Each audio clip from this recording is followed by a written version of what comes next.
Hi, I'm Ollie Walcott here from PPSN alongside Captain Duun O'Hara and outside back Jill Horst from the Knapsack Finalist Girls Varsity Soccer Team. And this is six-pack questions.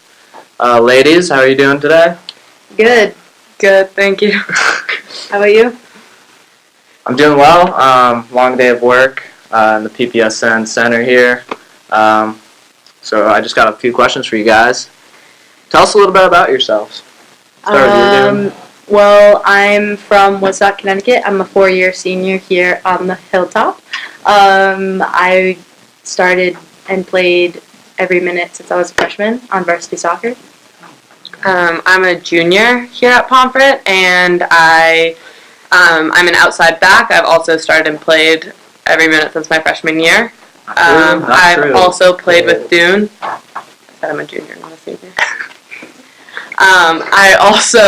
I've played soccer with Duun actually our whole lives. We've been playing together, and we used to be pretty good goalies too.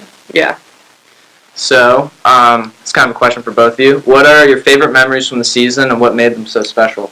So, me and Jill were just talking before this, actually, at lunch, and we were talking about how our big game, our night game against Worcester Academy, when we went up 1-0 late in the second half off of Rory's goal off of a corner, and it was so exciting. I think there was about 15 minutes left in the game. We ended up tying, but it felt so good to go up against them. In all of our times here, we've never beaten Worcester or tied them, and I think it was a moment where we realized our potential and how good we could be. Great.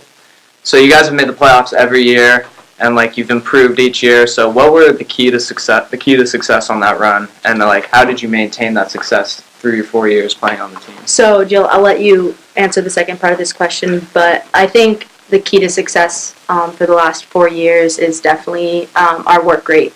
Obviously, that trickles down from the leaders of the team, of the captains, and setting the tone each time we step on the field of dreams, and setting the tone for what is acceptable. A part of what's acceptable, that what we accept when we step onto the field, and the tone that we want to leave an everlasting impact on the program. So I think that's a key thing that keeps us successful. One of our big things was being able to hold each other accountable, making sure the people on the team knew when they were doing something they shouldn't be doing. It also helped our team chemistry. We were closer, we trusted each other, and it made us better people off the field and better soccer players on the field, and allowed us to work better together when we were working together. And that's something that our coaches always stressed to us since we were younger on the team, and now as we've gotten older, it's helped us to be the ones to kind of lead that and make sure that everyone on the team understands that. And also just that every person on the team matters, whether you play 5 minutes to no minutes and you're starting to play full 80 minutes. Everyone matters. Your role, a team is a team for a reason. You need everyone's effort and ability to change. So, part of being on the program for 4 years, who were some role models that helped you grow into the players you are now? So, for me, it was McKenna Newkirk, who now plays at Boston College.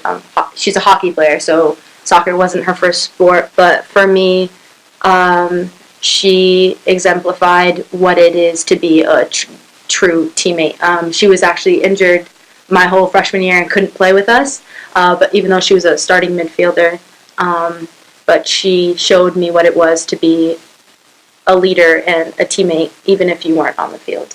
For me, it was actually Dune's older sister. She always played next to me my freshman and sophomore year. She was a center back, and she was my big buddy on the team. She always kind of helped me, brought my confidence up, showed me what it was to be a team player, showed me how to be more competitive. She is an amazing player. She's playing now at Trinity, and she always helped me in any way that she could in the 2 years that I played with her. Great. So what are some keys to preparing for a tough opponent? Is there anything special you do before games or in practice?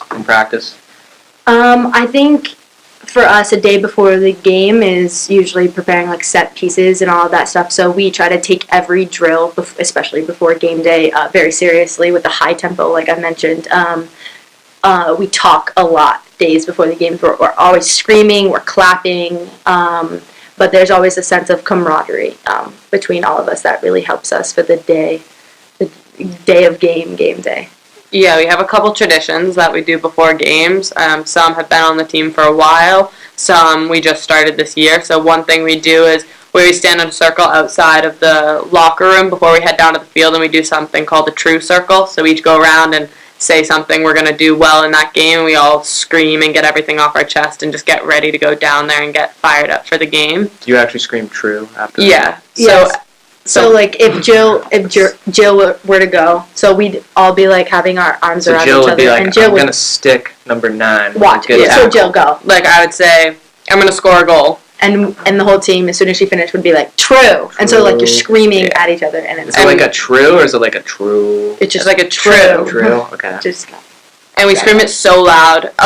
Few teams who have been on the field before we get down there have actually heard us, and they'll be looking up. Our coaches have told us, just wondering what is going on up by the locker room, like all the screaming. yeah, and also we have this game that I brought to the team this year called Zoomy Zoomy, and it's kind of like a game where it gets your mind going with like numbers, and so we did it all with our jersey numbers, and you sing a song, and I was like the zoo master, and you're like zoomy zoomy zoomy zoomy zoomy zoomy zoomy zoomy And then zoomy zoomy 1 1 1 1 2 2. So and then when you hear your number, you have to say it and then say another number, but you have to keep up with the beat. So like what we'd do is we would get so fast, and by the end of the season we would just be like so quickly going, and you have to like be so kind of focused. Yeah, you have to be paying attention so you don't mess up. like banging on the lockers and like banging our cleats and like screaming the whole time. So it's definitely It's a a lot of electric. fun. So, a little more relaxed question. Who do you think has the best style on girls varsity soccer? Someone Not necessarily has to do anything with skill at all. It's just who looks the best out there. Who's getting the best look? I mean, hands down me, but like Jill doesn't think so. I would argue Maddie Fisher has pretty good She style. does. She does. I know Chrissy thinks she has pretty good That's true. style. That's true. Ooh. Chrissy does. She has good style. I don't know if it's as good It's as not the best. Maddie and Not as Dunes. good as mine. Yeah. I don't know. I like the socks over the knees a lot, so I always Good name. will go Good towards soccer the people who have that when they play. Socks over the knees. So, this last question, this is more for Jill, but what are your hopes/expectations for this program in the future, and how will you help maintain the success that this program has had?